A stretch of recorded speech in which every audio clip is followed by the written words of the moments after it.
belts. Lois Calderon, CNN Philippines. The July inflation rate was no surprise for Malacanang. Press Secretary Trixie Cruz Angeles attributes it to events overseas, which she says also led to the increase in fuel prices. The palace defers to the Finance Department for comment on the matter. At a time when prices of goods and services are increasing, it would be of help if establishments are prohibited from charging more than the actual cost every time consumers use their credit cards. Amor Santos tells us about a bill filed in the Senate seeking to do just that. Yan, ready na tayo. Let's go. Thanks to his credit cards, After the tour, samahan niyo akong lumabas. Maiko enjoyed cashless transactions during his trip to Thailand. As a credit card user for 7 years, he's now swiping almost daily. I don't bring cash anymore. Either I use my debit card or my credit card. Buying groceries, let's say it's 3,000 pesos. Might as well swipe that card, earn those points, and then pay the 3,000 pesos in cash again. So at least you're working the credit card to your advantage. As someone who works for a fintech company, Maiko is aware he may be paying extra for some of his purchases, but he says the benefits outweigh the additional costs. Meron talagang fee na charge si financial institution or si acquiring bank doon sa mga merchants niya. I think it would all boil down if kung gaano mo kailangan yung bagay na yun. So if there would be safeguards and safety nets for consumers, that would be really nice. A bill filed in the Senate seeks to prohibit stores and other establishments from charging credit card users more than the actual prices of goods and services. It also makes it unlawful for businesses to limit discounts to cash purchases only. The penalty: imprisonment of up to a year, a fine of up to 100,000 pesos, or both. The establishment's license to operate shall also be suspended for 6 months or even cancelled. For credit card user Karen, this bill, if passed into law, would be a big help for breadwinners like her. Just recently, she had to use her savings to buy furniture in cash so she can save 7,000 pesos. Kaya ka nga nag-credit card, para maka-await ka ng installment. Siyempre, kung ibabalik naman nila sa dati yung presyo, sayang naman yung discount. Ang mahal din ng bilihin sa totoo lang. Parang wala nga din yung credit card sa totoo lang ngayon eh.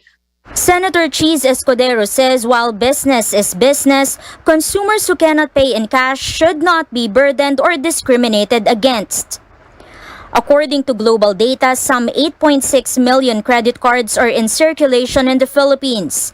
The Department of Trade and Industry has been reminding consumers to always check the price tag, pay only what's indicated, and file a complaint if necessary. Amor Santos, CNN Philippines. From consumers to motorists' concerns, the Land Transportation Office says it's seeking ways to speed up slow transactions for licenses and other services. But as it troubleshoots the cause of alleged delays, it turns out its own IT provider is to blame. Here's George Gilas to tell us what went wrong. This is a daily scenario here at the LTO office in Quezon City. You will see long lines of people applying or renewing their driver's license or vehicle registration. New LTO Chief Chofilo Guadis is blaming IT provider Dermalog for this. Bumabagal po ang proseso, humahaba po ang pila sa mga district offices. So we really have to address and we revisit the IT providers. Dahil nung araw po, it takes only about 2 hours to renew a driver's license. Now it's taking 5 days, 6 days. Drivers have varying experience in transacting at LTO offices. Mas maganda kung mapabilis pa. Kasi kaya sila nahirapan gawa ng bagong sistema nila ngayon. Mabilis lang naman yung renewal kung wala kang ulit. Mas mabilis ng dati kasi andun na lahat sa Stratcom yung server nila. Kaya isang na lang okay na. Ngayon, medyo bago lahat yung server. Guadis says he'll be meeting with Dermalog executives next week to ask them to improve their services. Otherwise, they will have to look for another provider who can actually do the work. CNN Philippines is still trying to reach Dermalog for a comment. Gusto ko lang munang repasuhin yung kontrata and ask them if they can deliver. If they cannot deliver, then we have to take action to probably, if not replace them, we would look into other IT providers who can do the job for them. If the old IT provider, Stratcom, can do it, then by all means, they're welcome. Buadiz also wants to streamline the application for driver's license. He wants shorter theoretical and practical courses from driving schools and make such courses affordable as well. We are looking into a very strict monitoring with the driving schools. Kasi po, isa po sa mga nakita kong problema sa mga driving schools, halos hindi naman po sila tumutupad doon sa 15 hours. May mag-i-enroll ng umaga, pagdating ng tanghali, meron na silang certificate, nagiging diploma mill, nagiging for sale. Despite the proposed shorter training period, the LTO wants to be stricter regarding the conduct of written and practical examinations. This is to ensure that all those who will get their driver's license are equipped with proper knowledge on road safety. George Cahiles, CNN Philippines.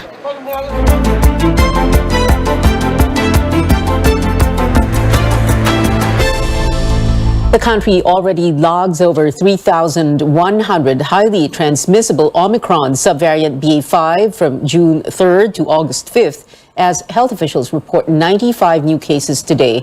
Most of the new cases are from Davao Region and Socsagen. 83 have recovered. BA.5 is the most commonly detected variant in the past 2 months. The health department also logging 7 BA.4 and 2 more BA.2.12.1 cases. All have recovered. Officials have also identified 3 close contacts of the country's first 2 BA.2.75 cases, another highly transmissible Omicron subvariant. Maliban dito, hindi pa ho natin natitrace yung kanilang history of travels, yung kanila pong mga vaccination status at saka yung mga sources of infection. Dahil patuloy po tayo nakikipag-ugnayan dito po sa Region 6. What we can tell you, we're already declared recovered. Overall, COVID-19 case infections are going up, with the agency recording an average of 3,710 daily cases nationwide from July 26 to August 4. Aside from Metro Manila, the Cordillera region is already at moderate risk in the number of daily cases. Calabarzon also near the moderate risk threshold. The healthcare use in the Bangsamoro region already at moderate risk, and Western Visayas and Calabarzon near moderate risk. Despite these, the DOH says the country remains at low risk category. Nananatili namang less than 1,000 cases ang bilang ng severe at critical admissions nationally, ngunit patuloy tayo nakakakita ng mabagal na pagtaas mula early July. Sa kabuuan, nananatiling asymptomatic at mild ang mga admissions, gayunpaman nananatili pa rin tayong nasa low risk. The DOH projects a peak in COVID-19 hospitalizations by end of September or early October because of the waning immunity of the population and slow booster uptake. When we come back, a former defense official confirming the scrapping of a chopper deal with Russia. Can the government still retrieve billions of pesos worth of initial payments? And more officials pay their last respects to late former President Fidel Valdez Ramos. Keep it here on Newsnight.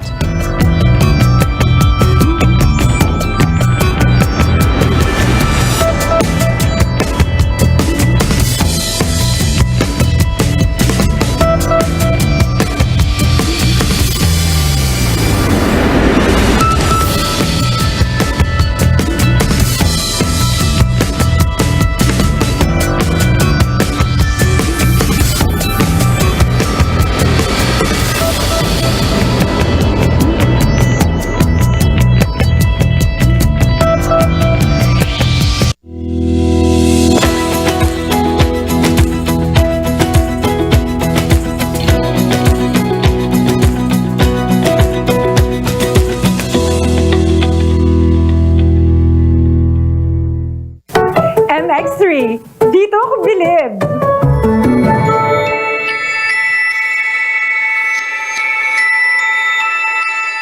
Mahalagang paalala, ang MX3 capsule ay hindi gamot at hindi dapat gamiting panggamot sa anumang uri ng sakit. MX3, tunay, natural at orihinal.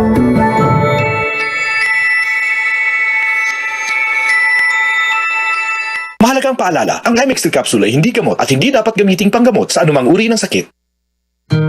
Dubbed as the heart of the Philippines because of the shape of its island, the province of Marinduque is definitely picturesque and breathtaking. The Moriones originated from Marinduque. It's a religious Lenten festivity. Aside from the Moriones Lenten rites, Marinduque has a lot to offer year-round.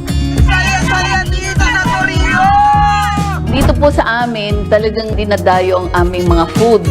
Dito po sa amin pong lalawigan sa Marinduque, ang aming pong pansit ay naiba.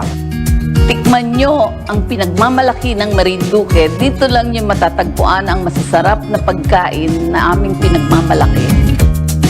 Tinawag tong butterfly capital kasi 80% ng supply na dinadala sa ibang bansa ay dito nanggagaling sa Marinduque. Ang Marinduque ay mayaman sa agrikultura. Nakita ko yan sa loob ng maraming panahon, lalo na sa nyog. Na-amaze sila na meron palang ganong produkto na mula sa nyog na hindi lang pala kopra. Mga highways, especially the expressways, are big factors in terms of tourism development. Napakalaking bagay na mabilis kang makakarating sa iyong destination, especially tourist destinations. A visit to this place is now just hours away. You can travel by land, taking Skyway Stage 3 to shorten your trip to the South Luzon Expressway. From SLEX, head to the Dalahican Port in Lucena. There, you can take a 3-hour car ferry to Marinduque. Tuloy kayo, Parine, sa Marinduque.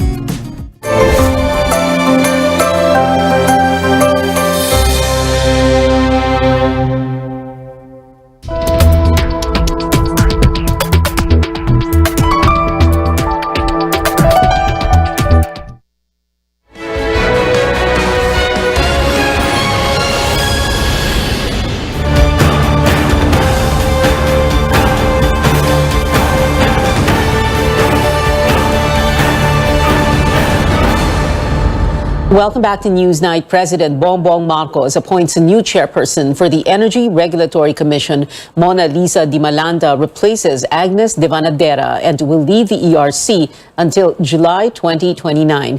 Dimalanda was the chairperson of the National Renewable Energy Board from 2019 to 2021. She also served as the chief legal counsel and compliance officer of Aboitiz Power Corporation.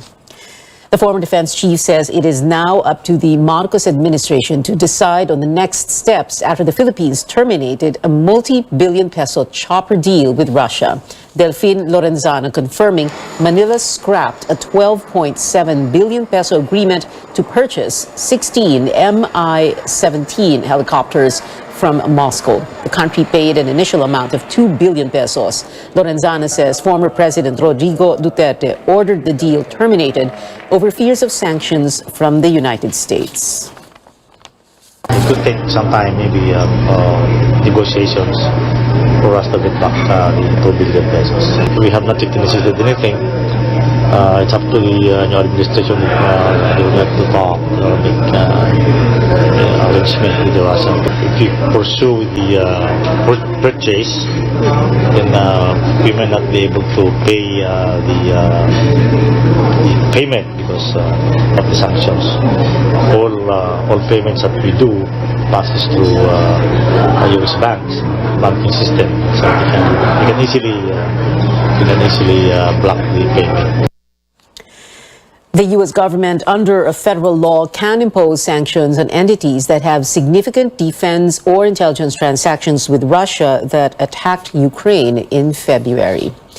The Duterte administration leaves behind an outstanding debt of nearly 12.80 trillion pesos. The Treasury Bureau says the outstanding loan is at 12.79 trillion pesos as of end June, surpassing the 12.76 trillion record set in April. The latest figure also higher by 14.6% compared to the year before.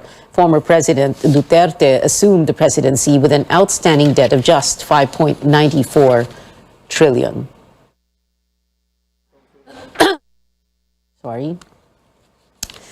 World updates. China announces sanctions against U.S. House Speaker Nancy Pelosi for what it calls her provocative visit to Taiwan. Earlier this week, Pelosi has said she will not allow China to isolate Taiwan from the international community. Chinese warships and jets also conducted military drills near Taiwan, crossing the largely respected border between Beijing and Taipei.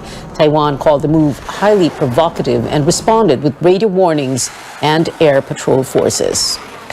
The top U.S. diplomat is coming to the Philippines as tensions escalate in the region. Secretary of State Antony Blinken is set to meet with President Marcos and Foreign Affairs Chief Enrique Manalo tomorrow to discuss the way forward for Manila-Washington ties.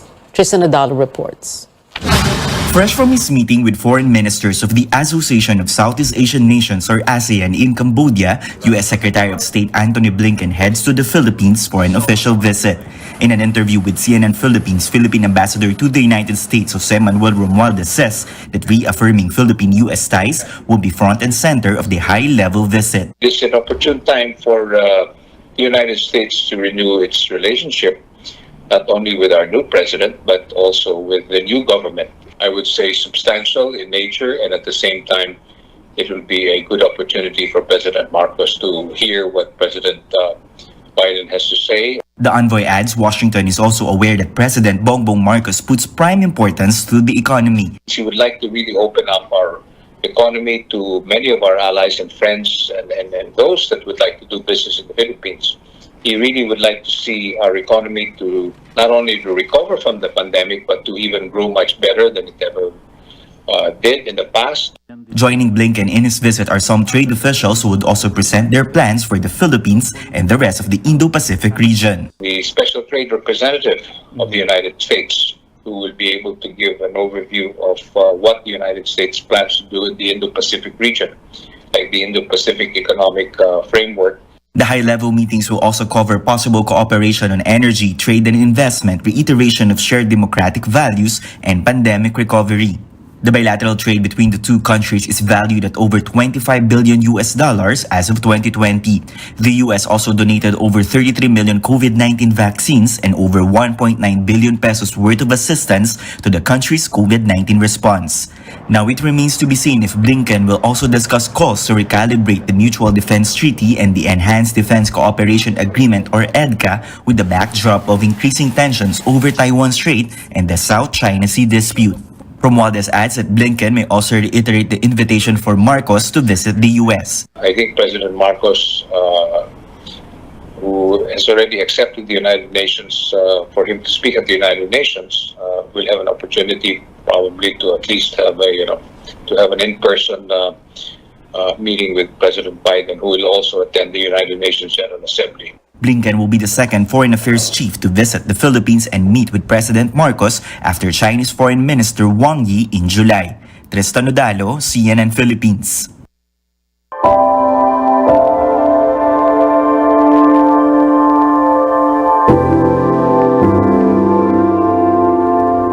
More people, including officials, diplomats, and other familiar faces, pay their last respects to the late former President Fidel V. Ramos. Stanley Cajeta joins us live from the Heritage Park in Taguig. Stanley? Pia, notwithstanding the rain, many people still came to visit the wake of the late ex-president Fidel Ramos. Some of them were government officials, members of the diplomatic corps, key figures in the business community, and the civil society organizations. Notable were Bangko Sentral ng Pilipinas Deputy Governor Bernadette Romulo Puyat, former senatorial candidate Samira Gutok, former Senator Ramon Magsaysay Jr., and Philippine Chamber of Commerce and Industry Chairman George Barcelon. Diplomatic corps members from the US, Ireland, Taiwan, South Korea, Czech Republic, and China also attended the wake. Former Executive Secretary Eduardo Arenita, DND Officer in Charge Jose Faustino, former National Security Advisor Hermogenes Esperon, and Senator Coco Pimentel also came. Former Health Secretary Francisco Duque also arrived. The civic group organization Fraternal Order Eagles Calabarzon Cavite chapter also paid its respects. Ramos recognized the group in 1995 and declared June 15 to 22 as National Eagles Week under Presidential Decree 600. Later in the afternoon, two former members of the National Defense Press Corps, Pulitzer Prize winner Manuel Mogato and ABS-CBN News supervising producer Mariel Gaceta Katbagan, shared their experience with President Ramos. Alam mo, sa lahat ng presidente na kinover ko, no? Mula kay Cory, hanggang kay Duterte, hanggang ngayon, kay BBM, si Ramos yung pinaka-accessible sa press. Bakit? Kasi every week, every Wednesday, meron siyang press con sa Malacanang. Kung nasaan man siya, out of town o out of the country, may press con pa rin. Tapos maliban sa press con, pinagbibigyan pa niya yung mga media, organization, humihingi ng exclusive interview. He doesn't just hear you, he listens. Nakikipaghuntahan pa rin siya sa mga chairman, taking down notes. Siya mismo, pinakinggan niya yung grassroots. And I think that's one of his strengths, that his decisions are not based on policy at the high level only, but it's also based in the grassroots. There was a rehearsal for the departure honors and internment service on Tuesday. According to Philippine Army spokesperson Cerces Trinidad, around 1,200 personnel from AFP and PNP are expected to be involved in the military honor. Meanwhile, former First Lady Ming Ramos serenaded her late husband by playing their favorite song, You'll Never Know, and the SAF March.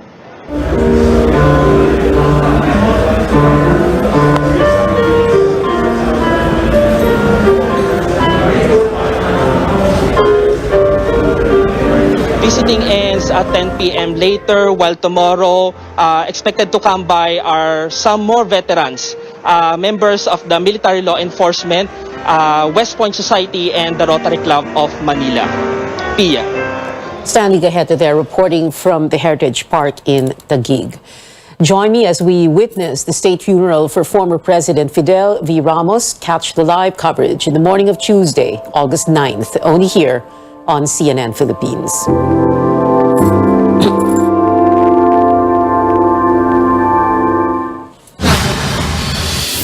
Up next, pop star Lady Gaga makes her comeback on the big screen for the sequel of the box office hit Joker. And the long wait is over for K-pop fans as Girls' Generation unveils its new album. Stay tuned to CNN Philippines.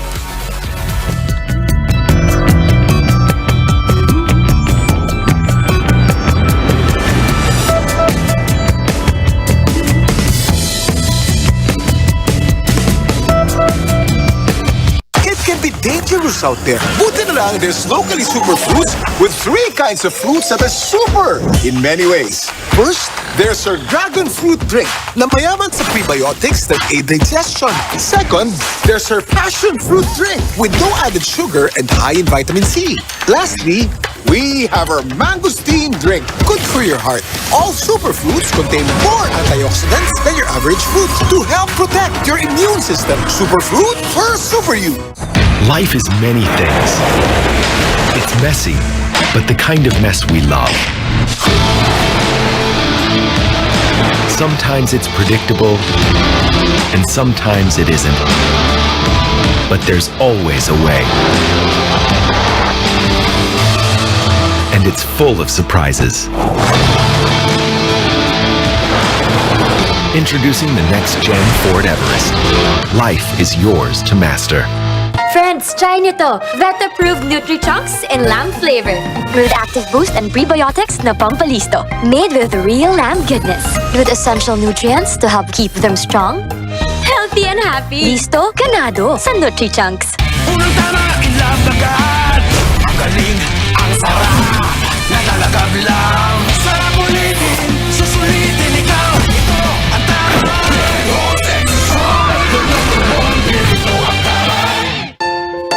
Fried chicken? Timplang happy!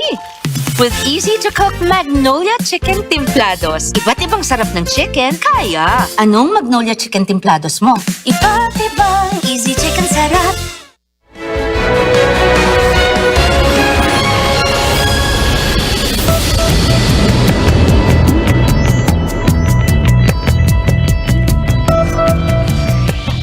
You're watching Newsnight.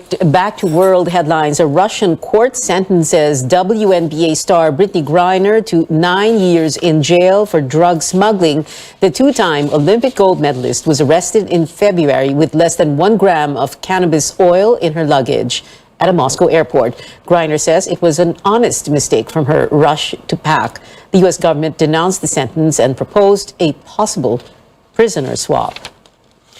Here at home, the Meralco Bolts bounced back from their Game 1 loss in the PBA Philippine Cup, tying the semifinal series at 1 each. Meralco won the second match versus the San Miguel Beermen 99-88 at the Araneta Coliseum in Quezon City. Their best-of-7 series continues on Sunday at 6:30 p.m. Coach Norman Black was back there. Another semis clash is ongoing, with the Magnolia Hotshots also looking to even the series.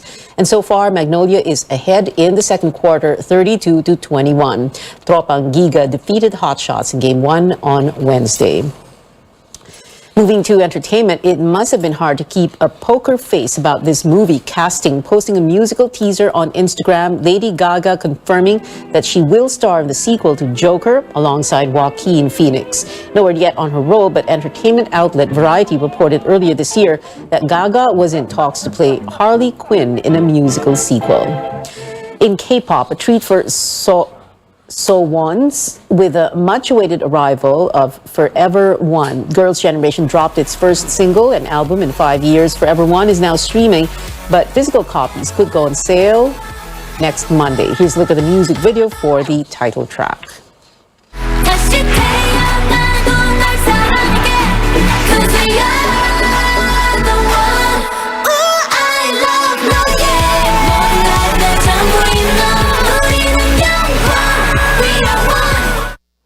Something new for BTS ARMYs as well. The group's collaboration with Benny Blanco and Snoop Dogg, Bad Decisions, is finally here. The music video trended both on YouTube and Twitter today.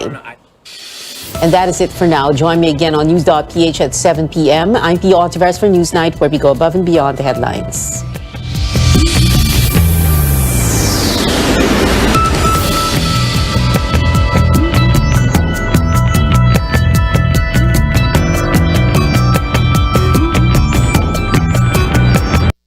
This program is brought to you by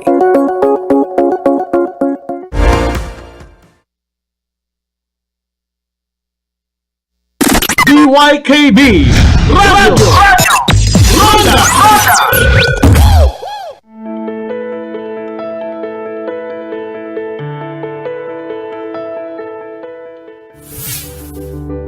A simple smile can change your day and others as well.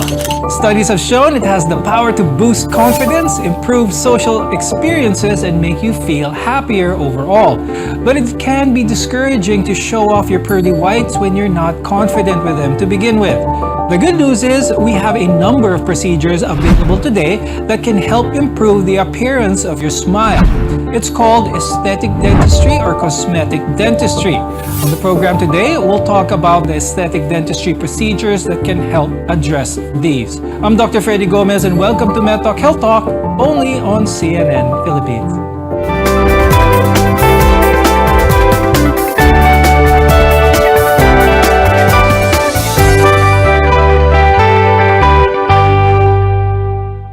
Some people with discolored, decaying, or misaligned teeth avoid smiling or even talking. But aesthetic dentistry can help improve the appearance and in turn help build self-confidence. Let's welcome our guests for today. With us is Dr. Cez Acero. She's the head aesthetic dentist at Beyond Dental PH and a professor from the National University College of Dentistry. Also with us is Dr. Maria Janet Mapapandan. She is the president of the Association of Philippine Orthodontists and the chair of the orthodontic section of Asian Hospital and Medical Center. Thank you both for joining us on the program today. Now, early on, we mentioned that aesthetic dentistry improves the appearance of your teeth, your gums, your smile overall. Now, I'll start the conversation with Dr. Cez. Tell us a little bit more about aesthetic dentistry. Is the main goal here trying to improve how the smile looks, or are there health benefits to this as well? There are a lot of sub-treatments when it comes to aesthetic dentistry to beautify it. That's actually the main goal, but we rarely look into function. And I think the reason why aesthetic dentistry is patok nowadays and very happy actually because patient now has awareness of their smile. So more than aesthetic dentistry being a treatment, it's more of a discipline. It's more of a new concept when it comes to bringing back the new smiles in aesthetic dentistry. Now, I'd like to ask Dr. Janet, when it comes to cost, especially when it comes to aesthetic dentistry, orthodontics procedure, braces, covered ba ito ng insurance? Unfortunately, not all health insurance covers orthodontic treatment because unfortunately, they consider orthodontics as an aesthetic procedure, no? Which is actually, it's not concerned with aesthetics only, but also with the function and stability of the case. We should not confine orthodontics in aesthetics only, like straightening the teeth, because well-aligned teeth also contribute to the health of the structures around the teeth. Now, let's talk about that a little bit further. How important is it na ang braces na kukunin ng isang tao ay qualified, specialista ang naglalagay nito?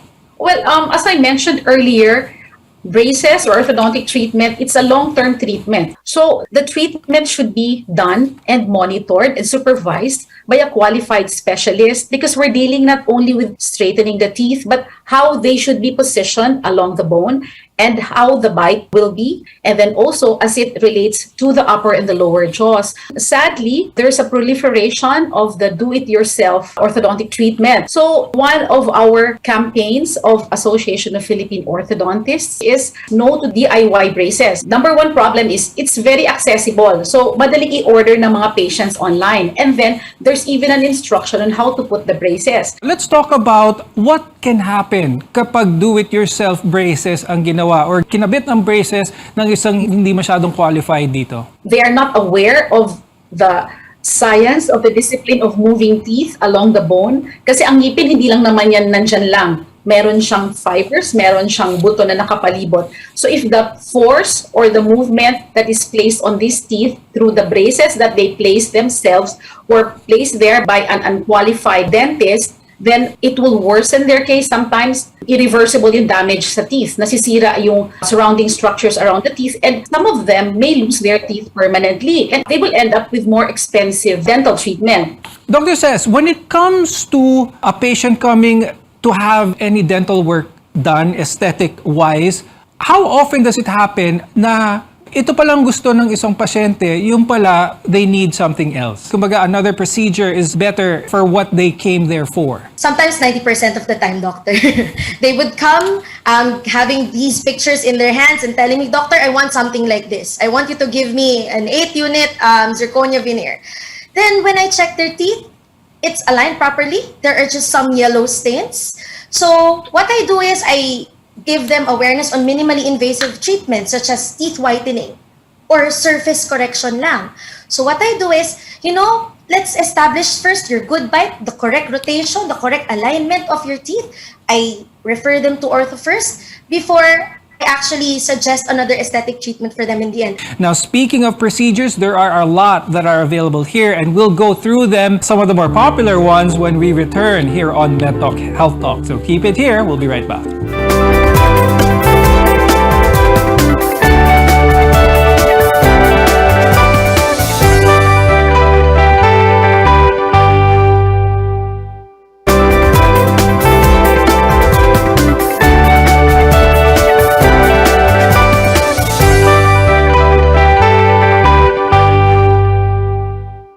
Today, we're talking about the different aesthetic dentistry procedures available for a bright smile and a more confident you. I'm Dr. Freddy Gomez, and welcome back to MedTalk Health Talk. Now, before we talk about the many procedures available, I want to discuss how aesthetic dentistry can affect a person's life in terms of being more confident. Dr. Says, let's talk about that. How important is the confidence of a person, and how is that tied in to their smile?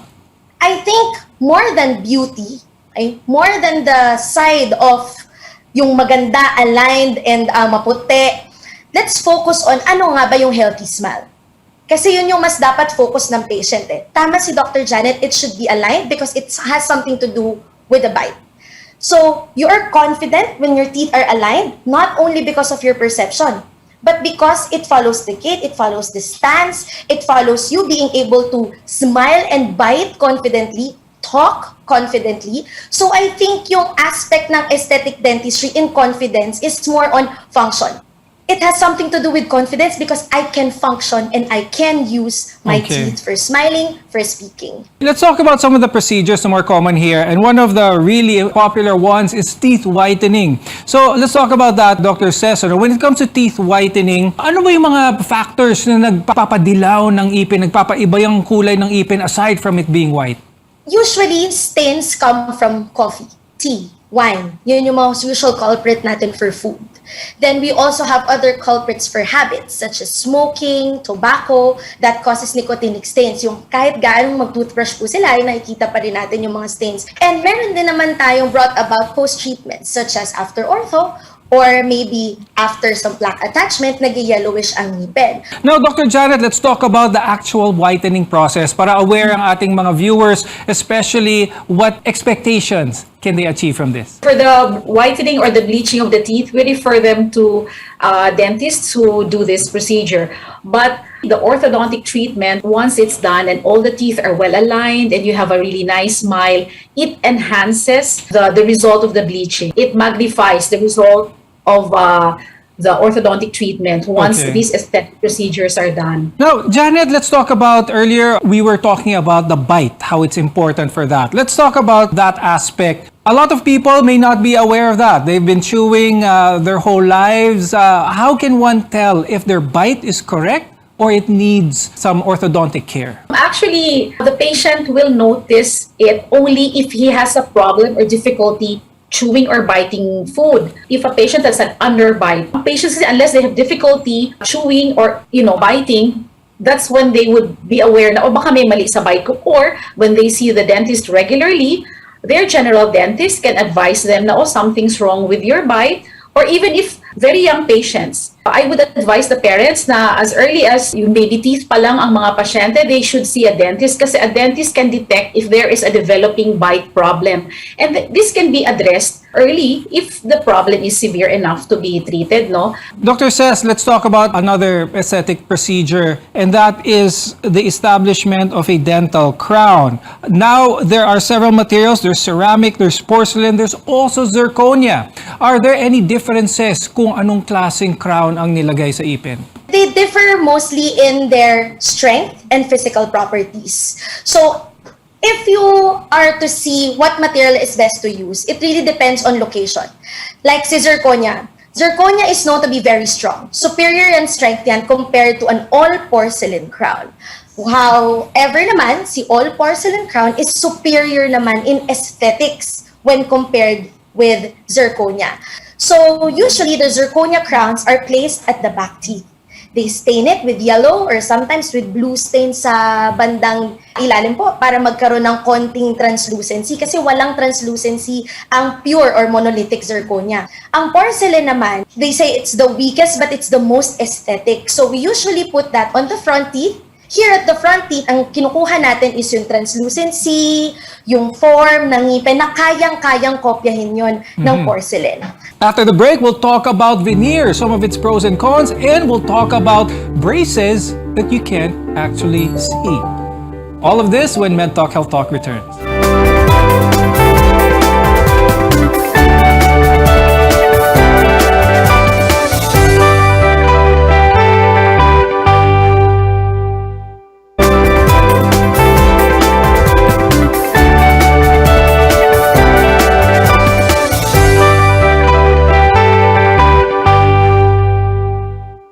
I'm Dr. Freddy Gomez, and this is MedTalk Health Talk. A person's smile is one of the first things we notice about anyone. And with today's pressures on media and social media at that, a lot of people are going that extra mile in order to enhance that smile. Now, in enhancing the smile, we've been talking about braces, Dr. Janet. Now, when it comes to adults who might need some orthodontic corrections, what are some of the options with regards to having their teeth corrected, but it is not so evident as braces are? Actually, with younger patients, they prefer letting their braces be seen. No, they like that. It's a status symbol, peer pressure that they're wearing braces. No, but On the other hand, sa adult patients naman, as much as possible, they don't want to be seen having braces. And then we have now the clear aligners. So ito yung clear aligners. This is the latest technology sa orthodontic treatment. And it's made of clear plastic na the patients put it, it's removable. So for me, this orthodontic management or itong mga materials, iisa lang ang goal niyan is to have straighter teeth, healthier and nicer smile, no? But it's the medium, it's the tool that is different. So it Right. depends on the patient which one he or she prefers. Dr. Cez, let's first talk about what a veneer is. How is it attached to the tooth? What are some of the pros and cons of having veneers? Actually, this is a very good topic to cover, doctor, because a lot of patients now have a misconception about veneers versus crowns.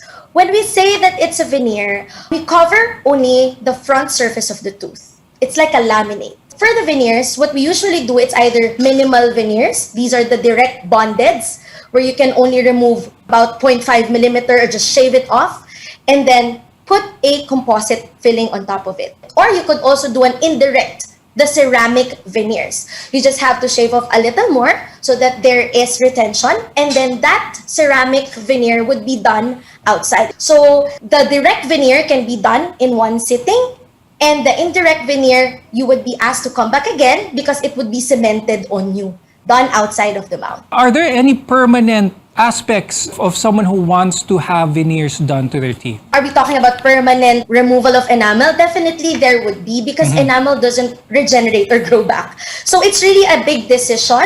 I call it more of an investment in a big decision when we actually step into aesthetic treatments for our teeth. But there are also other veneering procedure available, which is the minimally invasive or no prep veneer. But not everyone are candidates for this, most especially if there are minor malalignment that would need more preparations or drillings for the proper form to be achieved. It's just a matter of, are you a candidate for it or not? Okay, so it's very important that you talk to your aesthetic dentist to see which type is best for you. Now, Dr. Janet, can all of these procedures be interchanged? Can someone have veneers and then after having veneers done, have braces at the same time? Oh, that's a very good question kasi ang dami nagkakamali dyan na patients. No? They would ask me, Doc, magpapa-veneer muna ako ha? And then, or bleaching, and then I'll have braces. It should be the other way around because with braces, it's a long-term treatment. So if you have braces or brackets placed on your teeth around that time, sayang naman yung na-veneer or nalagyan ng crown or na-bleach na teeth. So I would usually advise my patients that after the orthodontic treatment, then that's the time they can do these aesthetic procedures. Unfortunately, that's all the time we have for today. But before we go, Dr. Cez, do you have any advice for our viewers, especially when it comes to aesthetic dentistry? My only advice for our viewers is that you always look into what's best for you and always ask your consultant. I would highly suggest that you look and talk to your dentist about the treatment options that are available for you. Don't just settle for one treatment option. Look into other options, just most especially minimally invasive treatments. Kasi once matanggal na po ang ating enamel, mawala na po siya, it does not go back. So really, if you want to step up into aesthetic treatments, it's a decision. I would really recommend that you look into your options as well for your teeth. Check muna yung mga cavities, check muna natin yung health bago tayo mag-proceed to cosmetics. And Dr. Janet, of course, any advice for our viewers? Yes, I would like to advise the patients, the public out there that doing orthodontic treatment or having braces is not only aesthetics. Remember, when we move teeth, nag-i-improve din yung function, and we want to give you that healthy, glowing smile. So make sure that please see only qualified specialists. Orthodontics is just part of your aesthetic treatment. We co-manage our patients with aesthetic dentists like Dr. Cez, and then we also co-manage it with other dental specialists. So it's the goal is to give you that healthy and beautiful smile. And with that, I'd like to thank Dr. Janet Mapapandan and Dr. Cez Acero for being with us today and giving us better knowledge, especially when it comes to our teeth. We appreciate your time and your insights very much. I'm Dr. Freddy Gomez. Thank you for watching MedTalk Health Talk, and we'll see you again next time.